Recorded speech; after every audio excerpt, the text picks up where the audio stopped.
Ah ben c'est surprenant, hein.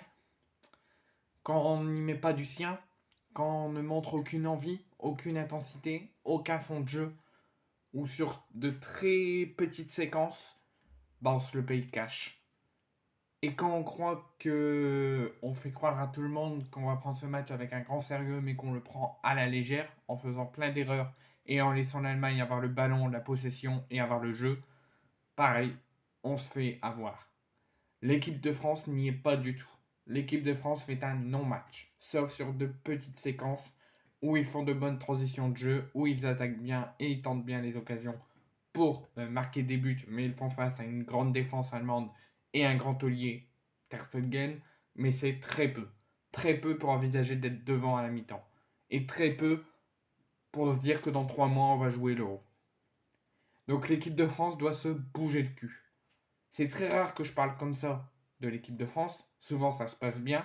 Ou quand ça se passe moins bien, il y a de l'intensité, il y a du jeu, il y a de belles choses qui ont été montrées, qui ont été rendues comme copie. Mais là, je suis très déçu et très en colère de la première mi-temps de l'équipe de France face à l'Allemagne. L'équipe de France a à peine démarré son match, c'est l'Allemagne qui a donné le coup d'envoi et a concédé un but en 7 secondes. 7 secondes. L'équipe de France était tailleur en défense, a laissé un grand trou aux Allemands. Ils ont le temps de passer où ils voulaient, dribbler où ils voulaient.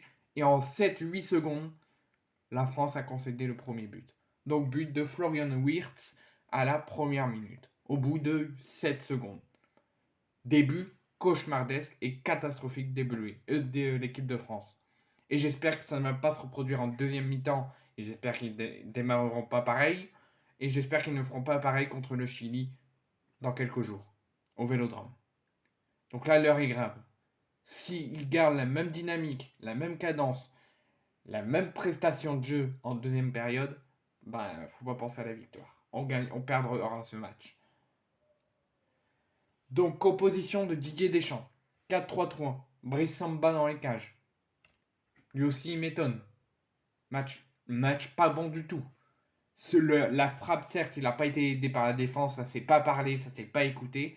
Mais Samba, normalement, il doit être plus concentré et bien dans son but. Malheureusement, il a fait confiance à sa défense et ça n'a pas payé. Jules Koundé à gauche, Lucas Hernandez à droite, Pavard et Upamecano.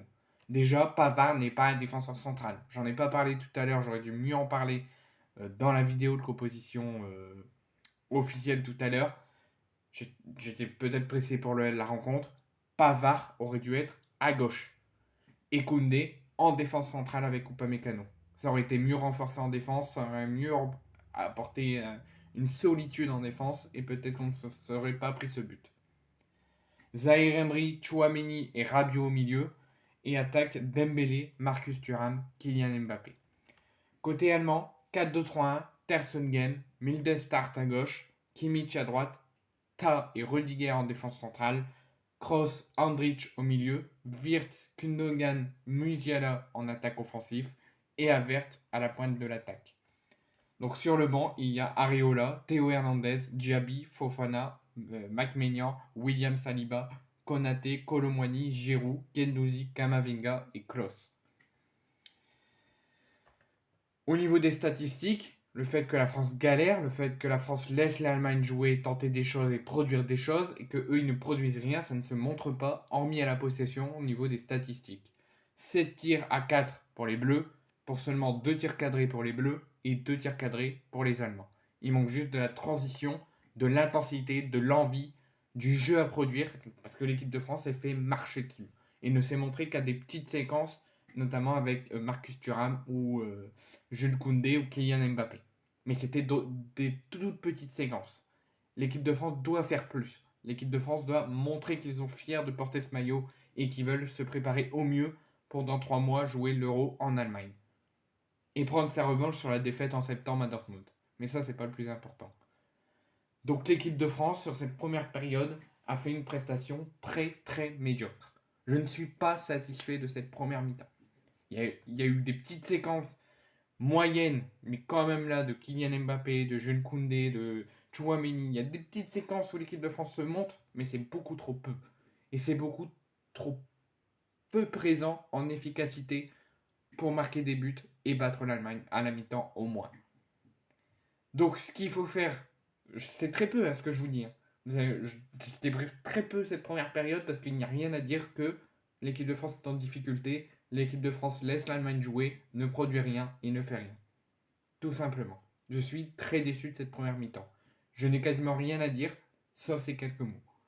Donc ce qu'il faut faire, c'est montrer beaucoup plus d'envie, beaucoup plus de jeu sur la rencontre et beaucoup plus d'allant offensif. Et tout simplement de l'envie et de la hargne spéciale équipe de France qu'on a vu ces derniers mois et ces dernières années. On veut voir l'équipe de France jouer. Là, on voit comme si c'était l'AC Ajaccio ou Laval, un vieux club de Ligue 2. On veut voir notre équipe de France sur le terrain et avec la hargne d'aller vers l'avant, de tenter des choses, de produire des choses et de gagner. Bonne deuxième période à tous.